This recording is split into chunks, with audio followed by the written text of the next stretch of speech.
Hello friends, welcome to my YouTube channel Akanksha classes.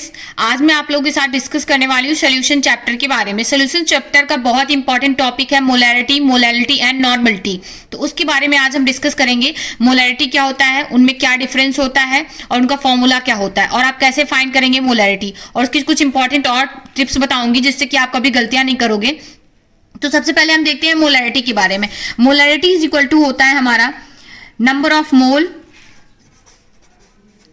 Upon volume. Volume जो होता है हमारा हमेशा लीटर में लिया जाता है। अगर आपको मिलीलीटर में दिया हुआ है या सेंटीमीटर में दिया हुआ है या किसी में दिया हुआ है तो आपको उसको चेंज करना है सबसे पहले लीटर में, उसके बाद आपको क्वेश्चन सॉल्व करना है।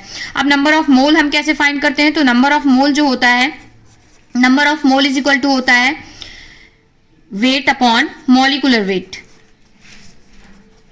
Weight upon molecular weight. Weight आपको उसमें अच्छे से मेंशन हुआ होगा कि कितने ग्राम दिया हुआ है, हमारा एटम है या कंपाउंड है, कितने ग्राम दिया हुआ है, और उसी के फॉर्मूले के थ्रू हम क्या निकालते हैं, मॉलिक्यूलर वेट निकालते हैं। ये तो हो गई मोलैरिटी की बात। और इसका जो यूनिट होता है मोल पर लीटर होता है।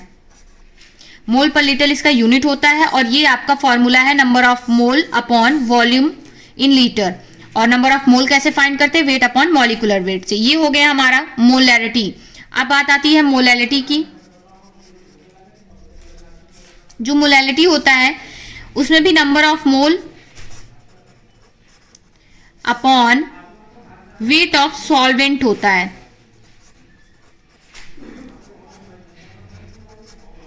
इंटू 1000। यहां पे नंबर ऑफ मोल आपको लेने हैं अपॉन में। जहां पर वॉल्यूम इन लीटर होता है मोलैरिटी में, वहां पे आपको यहां पे क्या लिखना है, वेट ऑफ सॉल्वेंट। जो सॉल्वेंट होता है सबसे पहले आप पहचानेंगे कैसे कौन सा वेट सोल्यूशन का है, कौन सा वेट सॉल्यूट का है, कौन सा सॉल्वेंट का है। तो क्योंकि सॉल्यूट कहां से आया है, नंबर ऑफ मोल जब हम फाइंड करेंगे तो यहाँ पे जो हम वेट लेते हैं वो सॉल्यूट का वेट लेते हैं हमेशा। तो यहाँ पे सबसे इंपॉर्टेंट बात बता दूं आपको कि आप कैसे पहचानोगे कि कौन सा सॉल्यूट का वेट है और कौन सा सॉल्वेंट का वेट है।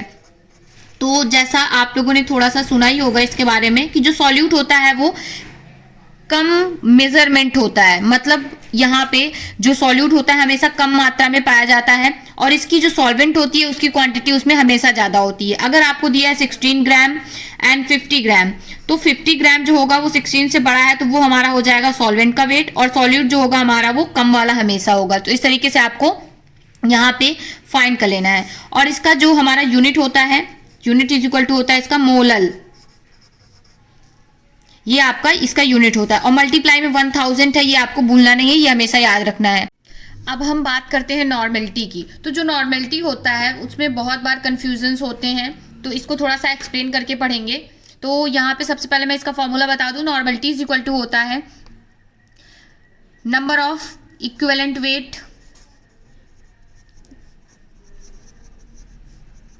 Upon volume.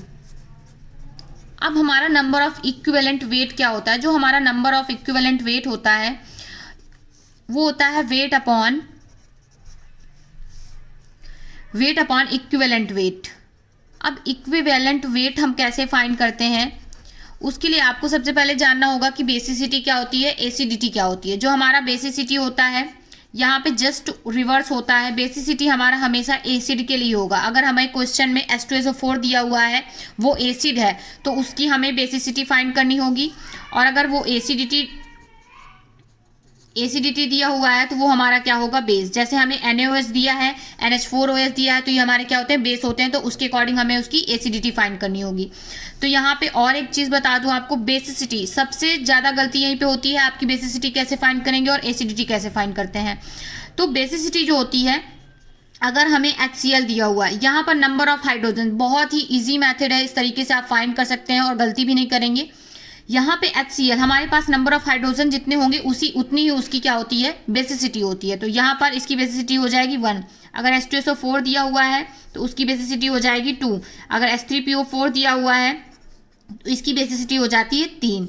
अब यहीं पे एसिडिटी का बात करते हैं तो यहाँ पे वही उसके अकॉर्डिंग होता है NaOH। अगर एक OH माइनस दिया हुआ है तो इसकी एसिडिटी हो जाएगी 1।